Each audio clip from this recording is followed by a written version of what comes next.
Olá, seja bem-vindo. Está começando o DC Notícias Web desta quinta-feira, 22 de outubro. Veja os destaques dessa edição.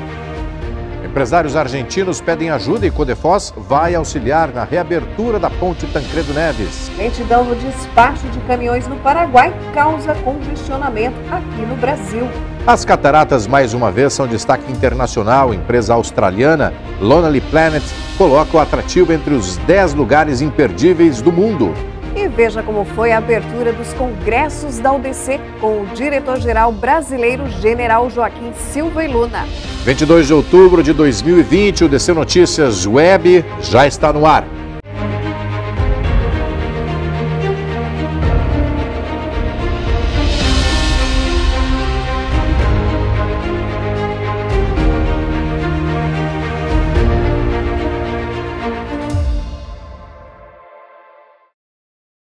Olá, o DC Notícias Web abre a edição desta quinta-feira falando sobre a união de forças para a reabertura da ponte da Argentina.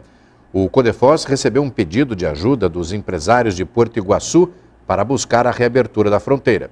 Vários protestos já foram realizados do lado argentino pedindo pela reabertura da ponte Tancredo Neves, que liga Brasil e Argentina. A ponte está fechada desde março de 2020 por conta da pandemia de Covid-19 e tinha grande representação para o turismo entre Foz do Iguaçu e Porto Iguaçu do lado argentino, pois é o principal terminal turístico da região, pois dá acesso ao Parque Nacional do Iguaçu, que é o cenário de uma das 7 maravilhas da natureza, as Cataratas do Iguaçu. O presidente da Argentina, Alberto Fernandes, deve visitar a cidade de Porto Iguaçu para anunciar a nova etapa da quarentena, com a retomada das atividades turísticas em Misiones. O setor turístico espera que o governo reabra a ponte, permitindo o trânsito de turistas estrangeiros. A expectativa da retomada também acontece em Posadas, fronteira da Argentina com Encarnação no Paraguai. Durante a live de prestação de contas do programa Acelera Foz, o presidente do Codefós, Mário Camargo, disse que vai ajudar os empresários de Porto Iguaçu que estão pedindo ajuda do lado brasileiro para a reabertura da fronteira. Iniciamos um trabalho agora, né? Nós sabemos que ali na Argentina é um pouco mais difícil, porque existem algumas resistências, inclusive quando estávamos falando, recebemos uma manifestação para cumprimentar o Codesp é nosso par lá em Porto Iguaçu, e sem dúvida nenhuma nós vamos trabalhar em conjunto com o Codesp. Hoje eu já acompanhei uma notícia que entre Encarnação e Posadas já está existindo uma negociação, então entre Paraguai e Argentina. A Argentina está exigindo alguns protocolos, mas nós vamos nos aliar a eles para que a gente possa abrir a fronteira, nem que a Argentina queira de forma gradual, como era sugerido pelo o nosso protocolo de saúde, que foi desenvolvido pelo Codefós. Podemos adotar esse protocolo de saúde para a Argentina. Eu acho que aí será bem-vindo.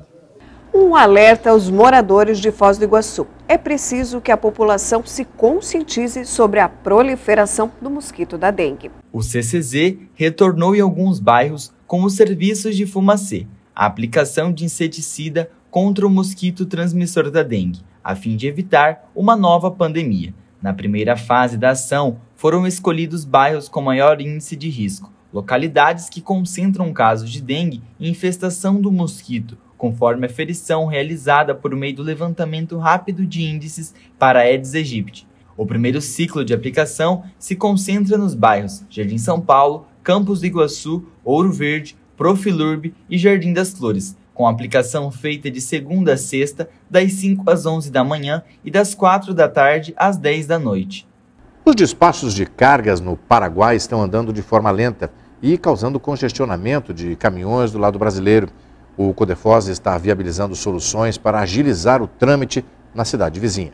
Desde a reabertura teste da Ponte da Amizade, observações dos impactos vêm sendo levantados. O trânsito congestionando parte da tarde na interseção entre a BR-277 e a Avenida JK e Tancredo Neves é um deles. O principal motivo tem sido o tráfego lento de caminhões que fazem o sentido Paraguai. O Paraguai determinou as verificações de todos os caminhões no estacionamento que fica à direita na cabeceira da ponte. No entanto, o local não suporta o grande número de caminhões que por ali passam. Junto à lentidão do fluxo, o trânsito gerou um tráfego intenso de veículos em direção ao Paraguai, resultando em um colapso no Porto Seco, que não conseguia receber carga e nem liberar, impedindo caminhões de chegarem à Ponte da Amizade, já que não há condições de abrir um caminho exclusivo para esses veículos. Nós estamos colapsados com o Porto Seco,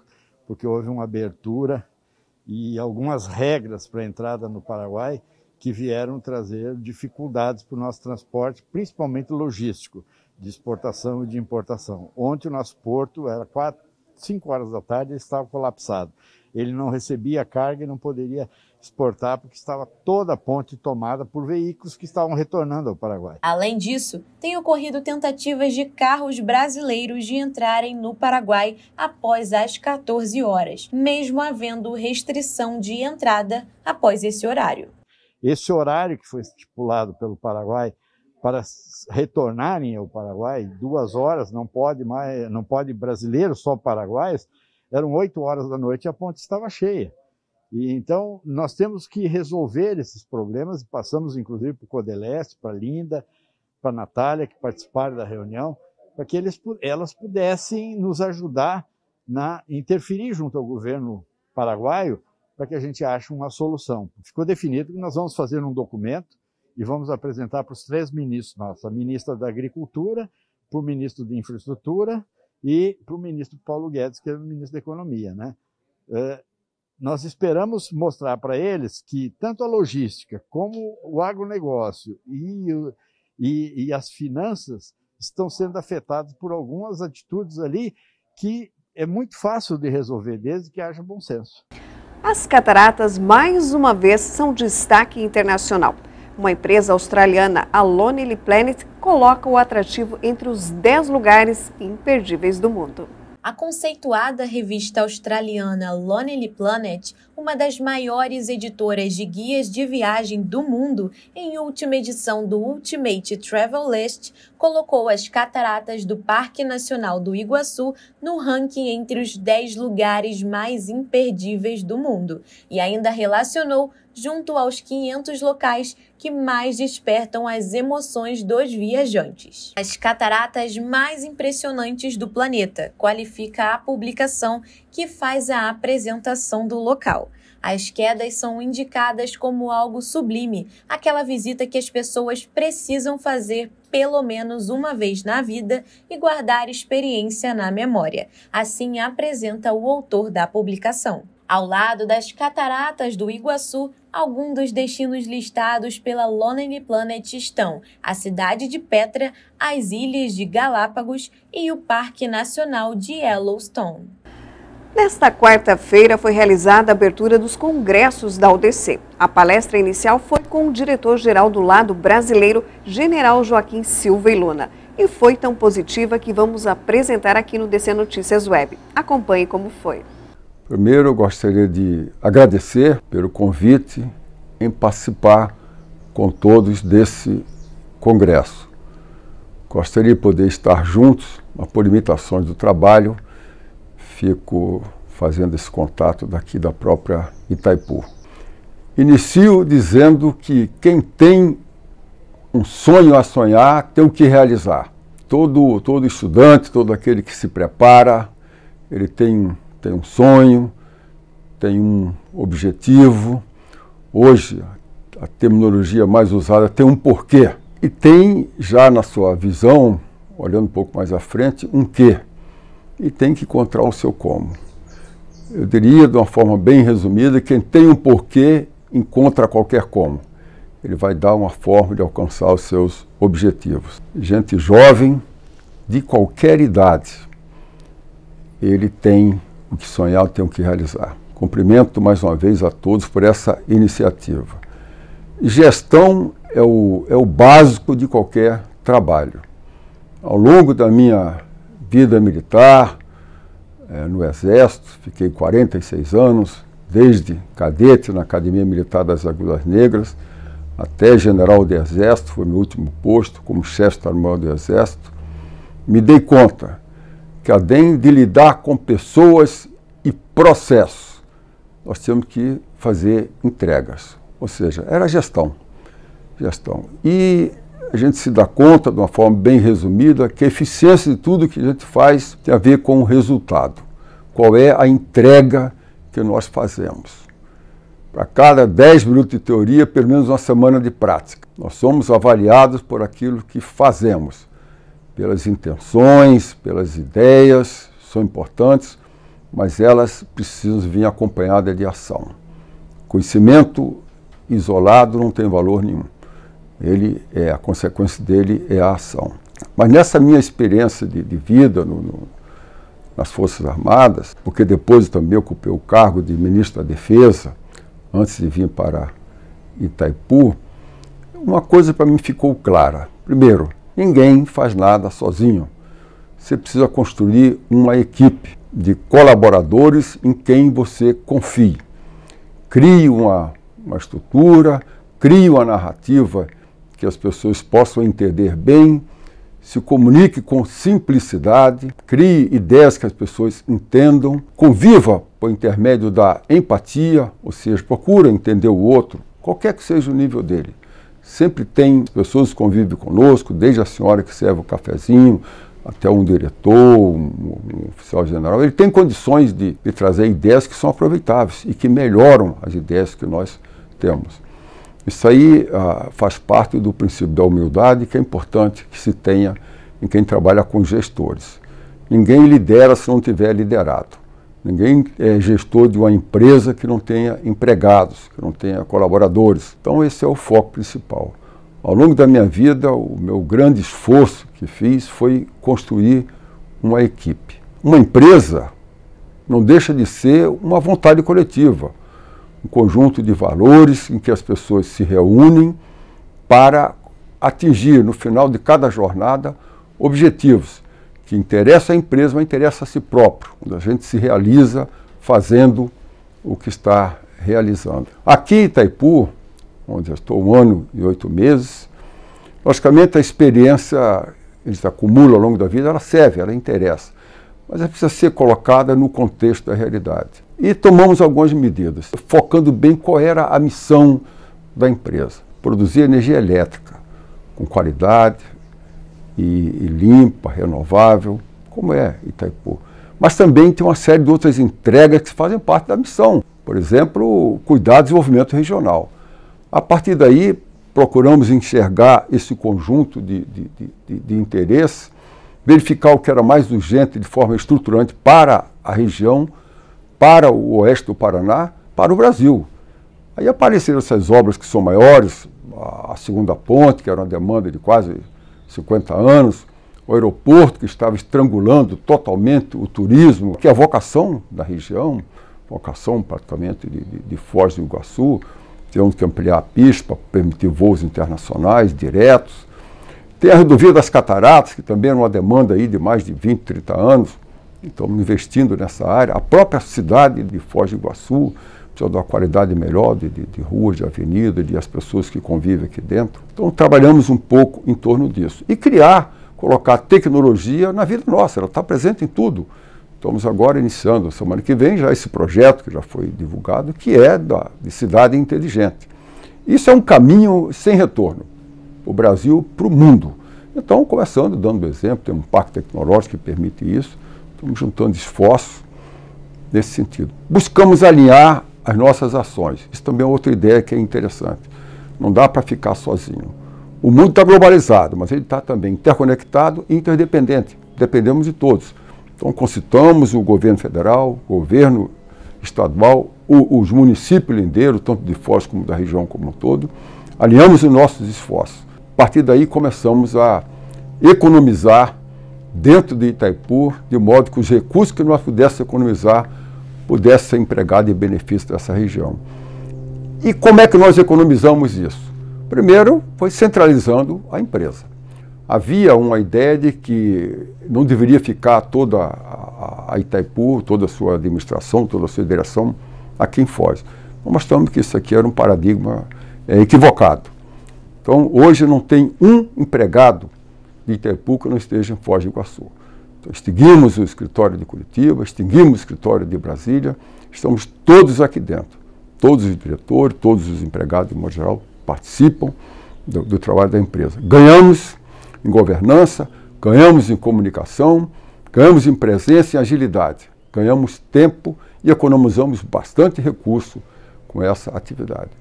Usamos um princípio simples. Primeiro, aquilo que não é aderente à missão de Itaipu, nós desconsideramos. Convênios, patrocínios, isso aqui não tem nada a ver com a missão, cancelamos.